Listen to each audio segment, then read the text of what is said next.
Suppose உங்ககிட்ட ஏதாவது scientist பேர் சொல்லுங்க அப்படின்னு நான் கேட்டால் உங்களில் நிறைய பேர் ஆல்பர்ட் ஐன்ஸ்டைன் அப்படின்னு சொல்லுவீங்க.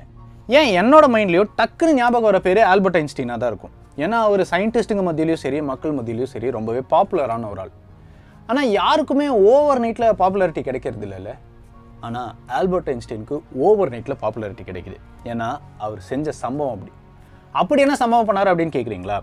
இவர் வாழ்ந்த காலகட்டத்திலேயே ஒரு ஜாம்பவானாக பார்க்கப்பட்டவர் தான் ஐசக் நியூட்டன். அதை கிராவிட்டியை கண்டுபிடிச்சார்லங்க, அவர் தான் ஆப்பிள் வச்சு.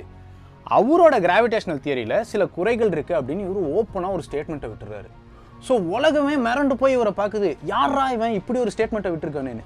ஏன்னா அந்த ஸ்டேட்மெண்ட்டை விடும்போது ஆல்பர்ட் ஐன்ஸ்டைனுக்கு வயசு 26. அவர் அந்த ஸ்டேட்மெண்ட்டை விட்டு கிட்டத்தட்ட 5 வருஷம் கழிச்சு ஓவர் நைட்டில் ஆல்பர்ட் ஐன்ஸ்டைன் ஃபேமஸ் ஆகுறாரு. அவர் ஃபேமஸ் ஆகிறதுக்கு ஏதோ ஒரு வகையில் சோலார் எக்லிப்ஸும் உதவியாக இருந்திருக்கு. சோலார் எக்லிப்ஸ்க்கும் ஐசக் நியூட்டனோட கிராவிடேஷனல் தியரிக்கும் என்ன சம்மந்தம் இருக்கு. அண்ட் எப்படி இந்த solar Eclipse Albert Einstein famous ஆகிறதுக்கு ஹெல்ப் பண்ணுச்சு, வாங்க தெரிஞ்சுக்கலாம்.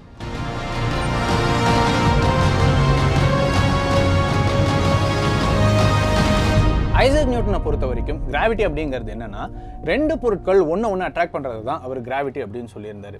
அண்ட் இது பற்றி அவர் எழுதின தியரிஸும் ஃபார்முலாஸும் தான் இப்போவும் ஸ்கூல் டெக்ஸ்ட் புக்ஸில் இருக்குது. இந்த கிராவிடேஷனல் ஃபோர்ஸ்னால தான் சூரியனா பூமி சுற்றி வருது அப்படிங்கிற மாதிரி அவர் சொன்னார்.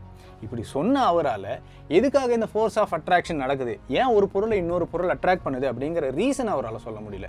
அவரால் மட்டும் இல்லை, அவர் இறந்ததுக்கு அப்புறமா கிட்டத்தட்ட 200 வருஷங்களா இந்த கிராவிட்டி பற்றி ரீசர்ச் பண்ணுற எந்த ஒரு சயின்டிஸ்ட்னாலையுமே அதுக்கான காரணத்தை சொல்ல முடியல. ஆனால் ஆல்பர்ட் ஐன்ஸ்டைன் கிராவிட்டியை வேற ஒரு கண்ணோட்டத்தில் பார்த்தாரு.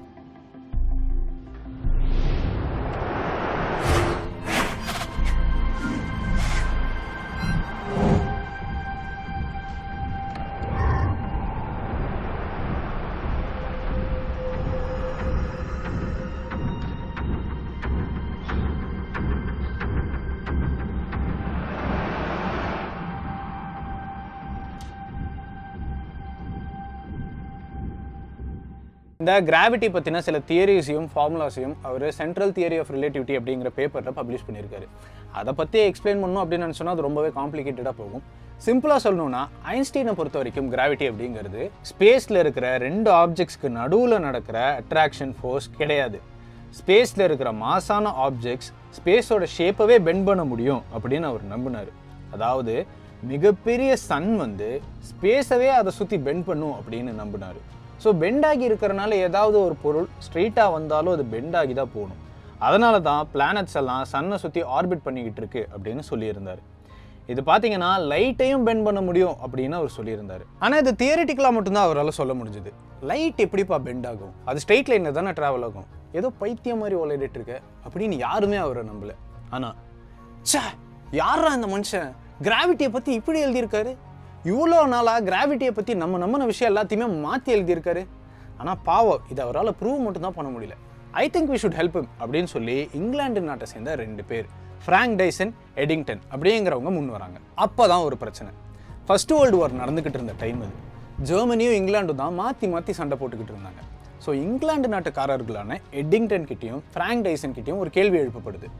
1000 தான் இருந்தாலும் ஆல்பர்ட் ஐன்ஸ்டைன் அப்படிங்கிறவர் ஒரு ஜெர்மனி நாட்டுக்காரர், ஏன் நீ அவருக்கு உதவி பண்ணணும்னு நினைக்கிற அப்படின்னு. அப்போது அதுக்கு அவங்க சொன்ன பதில் என்னன்னு பார்த்தீங்கன்னா, சயின்ஸ் அப்படிங்கிறது நாடு, மொழி, மதம், இனம் இது எல்லாத்தையும் தாண்டி உலக மக்கள் எல்லாருக்குமே போதும். ஆல்பர்ட் ஐன்ஸ்டைன் இந்த உலகத்துக்கு ஏதோ சொல்ல நினைக்கிறாரு, அது மூலமாக இந்த உலகம் பயனடைஞ்சதுன்னா நிச்சயமாக நாமளும் அது மூலமாக பயனடைவோம், ஸோ அவருக்கு உதவி செய்யலாம் அப்படின்னு சொல்கிறாங்க. சரி, எப்படி இந்த ஃப்ராங்க் டைசனும் எடிங்டனும் ஆல்பர்ட் ஐன்ஸ்டைனுக்கு உதவி செஞ்சாங்க அப்படிங்கிறத தெரிஞ்சுக்கிறதுக்கு முன்னாடி, எப்படி ஒரு ஹெவியான பாடி ஸ்பேஸ் அதை சுற்றி பெண்ட் பண்ணுது அப்படிங்கிறத ஒரு ஈஸியான எக்ஸ்பெரிமெண்ட் மூலமாக தெரிஞ்சுக்கலாம். டேபிள் மேலே இருந்த கவர் எடுத்து 2 பேர் ஸ்ட்ரெச் பண்ணி பிடிக்கிறாங்க. ஐன்ஸ்டைனை பொறுத்த வரைக்கும் இதுதான் ஸ்பேஸ், இந்த பிரெட்டை தான் சன்னாக வைக்கிறேன், இதை ஸ்பேஸில் வைக்கிறப்போ ஸ்பேஸ் பெண்ட் ஆகும். இந்த ஆப்பிள் தான் பிளானட். இப்போது இந்த ஆப்பிளை ஸ்ட்ரெயிட்டாக உருட்டி விடுறப்போ அது பிரெட்டை சுற்றி போகிறத நீங்கள் பார்க்கலாம். இதே மாதிரி தான் நம்ம சோலார் சிஸ்டமில் சன்னை எர்த் சுற்றி வந்துக்கிட்டு இருக்கு. இதை மட்டும் நம்ம ப்ரூவ் பண்ணிட்டோம் அப்படின்னா ஒரு மிகப்பெரிய ரெவல்யூஷன் அண்ட் இன்வென்ஷனை நோக்கி நம்ம போயிடுவோம் அப்படின்னு சொல்லி அவங்க 2 பேரும் நம்பினாங்க. ஐன்ஸ்டைனோட தியரி கரெக்டாக இல்லையான்னு செக் பண்ணுறதுக்கு அவங்க சோலார் எக்லிப்ஸ் டேவை சூஸ் பண்ணாங்க. ஏன் அப்படின்னு கேட்டிங்கன்னா, ஐன்ஸ்டைன் அவரோட தியரியில் சொல்லியிருந்தார், சன் ஸ்பேஸை பெண்ட் பண்ணும் அப்படின்னு. அந்த டைமில் லைட்டும் பெண்ட் ஆகும்.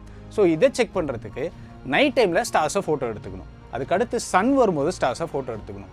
ஆனால் சன் வரும்போது ஸ்டார்ஸ் தெரியாது இல்லையா, அதனால தான் டோட்டல் சோலார் எக்லிப்ஸ் டே அன்னைக்கு ஸ்டார்ஸோட பொசிஷனை ஃபோட்டோ எடுத்துக்கணும். இந்த 2 ஃபோட்டோவையும் மேட்ச் பண்ணி ஸ்டார்ஸோட பொசிஷன் சேஞ்ச் ஆயிருச்சுன்னா லைட் பெண்ட் ஆயிருக்குன்னு அர்த்தம். இதுக்காக தான் அவங்க சோலார் எக்லிப்ஸ் டேவை சூஸ் பண்ணாங்க. இதுக்காக எட்டிங்டனோட ஒரு டீம் வெஸ்ட் ஆஃப்ரிக்கா போகிறாங்க, இன்னொரு டீம் பிரேசில் போகிறாங்க. இங்கே தான் எக்லிப்ஸை கிளியராக பார்க்க முடியும் அண்ட் கிளைமேட்டும் கிளியராக இருக்கும். ஸோ 2 டீமுமே பவர்ஃபுல்லான ஒரு ஃபோட்டோகிராஃபிக் டெலிஸ்கோப்போட ட்ராவல் பண்ணுறாங்க. அது கிளாஸ் பிளேட்ஸில் நல்ல டீட்டெயில்டான ஃபோட்டோஸ் எடுக்கும். இப்போது எடிங்டன் கிட்ட சோலார் எக்லிப்ஸ் அப்போ எடுத்த ஸ்டார்ஸோட ஃபோட்டோஸும் இருந்தது, அதுக்கு முன்னாடி எடுத்த ஸ்டார்ஸோட ஃபோட்டோஸும் இருந்தது. இது 2 ஓவர்லேப் ஆச்சுன்னா ஐன்ஸ்டீனோட தியரி தப்புன்னு சொல்லிடலாம். ஆனால் இந்த 2 இமேஜும் ஓவர்லேப் ஆகாமல் ஒரு சின்ன கேப் இந்த 2 இமேஜஸ்க்கு நடுவுலையும் இருந்துச்சுன்னா சன்னோட கிராவிடேஷனல் ஃபீல்டு லைட்டை பெண்ட் பண்ணியிருக்கும் அண்ட் நமக்கு ஒரு புது தியரி கிடைக்கும் அப்படின்னு அவர் நம்பினார். அந்த 2 இமேஜஸும் ஓவர்லேப் ஆகலை. ஐன்ஸ்டீனோட தியரி கரெக்ட். லைட்டோட பெண்டிங் ஐன்ஸ்டீனோட கால்குலேஷனோட கிட்டத்தட்ட மேட்ச் ஆச்சு. அது பர்ஃபெக்டாக மேட்ச் ஆகலை அப்படின்னாலும் ஐன்ஸ்டீனோட தியரி ஆஃப் ரிலேட்டிவிட்டியை ப்ரூவ் பண்ணுற மாதிரி தான் இருந்துச்சு. இது யூனிவர்ஸோட அண்டர்ஸ்டாண்டிங்கையும் கிராவிட்டியையும் ஒட்டு மொத்தமாக மாற்ற போகுது அப்படின்னு எடிங்டன் நம்பினார். இப்படி தான் ஜெர்மனியில் ஏதோ ஒரு மூலையில் இருந்த ஒரு குட்டி சயின்டிஸ்டான ஆல்பர்ட் ஐன்ஸ்டைன் ஓவர் நைட்டில் உலகம் முழுக்க பாப்புலர் ஆனார். அதில் முக்கிய காரணம் ஃப்ராங்க் டைசனுக்கும் எடிங்டனுக்கும் அந்த வருஷம் நடந்த சூரிய கிரகணத்துக்கு. ஏன் ஃபேன் எப்பயுமே ஒரே டைரக்ஷன்லயே சுத்திட்டு இருக்கு? பால் ஏன் டம்ளர் ஓரத்திலேயே வலியுது? ஏமா வெங்காயம் வெட்டும் போது கண்ணி எரியுது?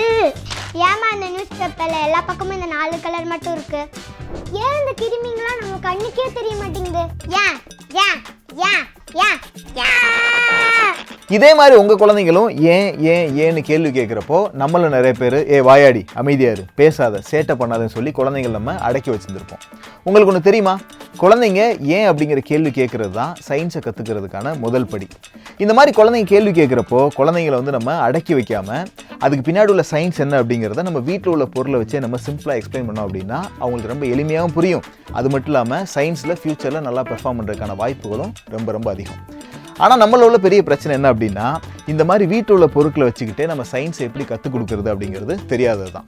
இந்த பிரச்சனையை சரி பண்ணுறதுக்காக தான் வரப்போகிற சண்டே நாங்கள் ஒரு சயின்ஸ் ஒர்க் ஷாப் ஒன்று கண்டக்ட் பண்ணுறோம். இந்த ஒர்க் ஷாப்பில் உங்கள் குழந்தைங்க வீட்டில் உள்ள பொருட்களை வச்சுக்கிட்டே சயின்ஸை எப்படி கற்றுக்கிறது அப்படிங்கிறத 5க்கும் மேற்பட்ட சயின்ஸ் எக்ஸ்பெரிமெண்ட் செஞ்சு கற்றுக்க போகிறாங்க. இந்த ஒர்க் ஷாப் பார்த்தீங்கன்னா கம்ப்ளீட்லி ஃப்ரீ தான். உங்கள் குழந்தைங்க ஃபஸ்ட் ஸ்டாண்டர்ட்லேருந்து 8th ஸ்டாண்டர்டுக்குள்ளே படிக்கிறாங்க அப்படிங்கிற பட்சத்தில் கீழே இருக்க லிங்கை கிளிக் பண்ணி இந்த ஒர்க் ஷாப்புக்கு என்ரோல் பண்ணிக்கோங்க. ஒர்க் ஷாப்பில் சந்திக்கலாம். நன்றி.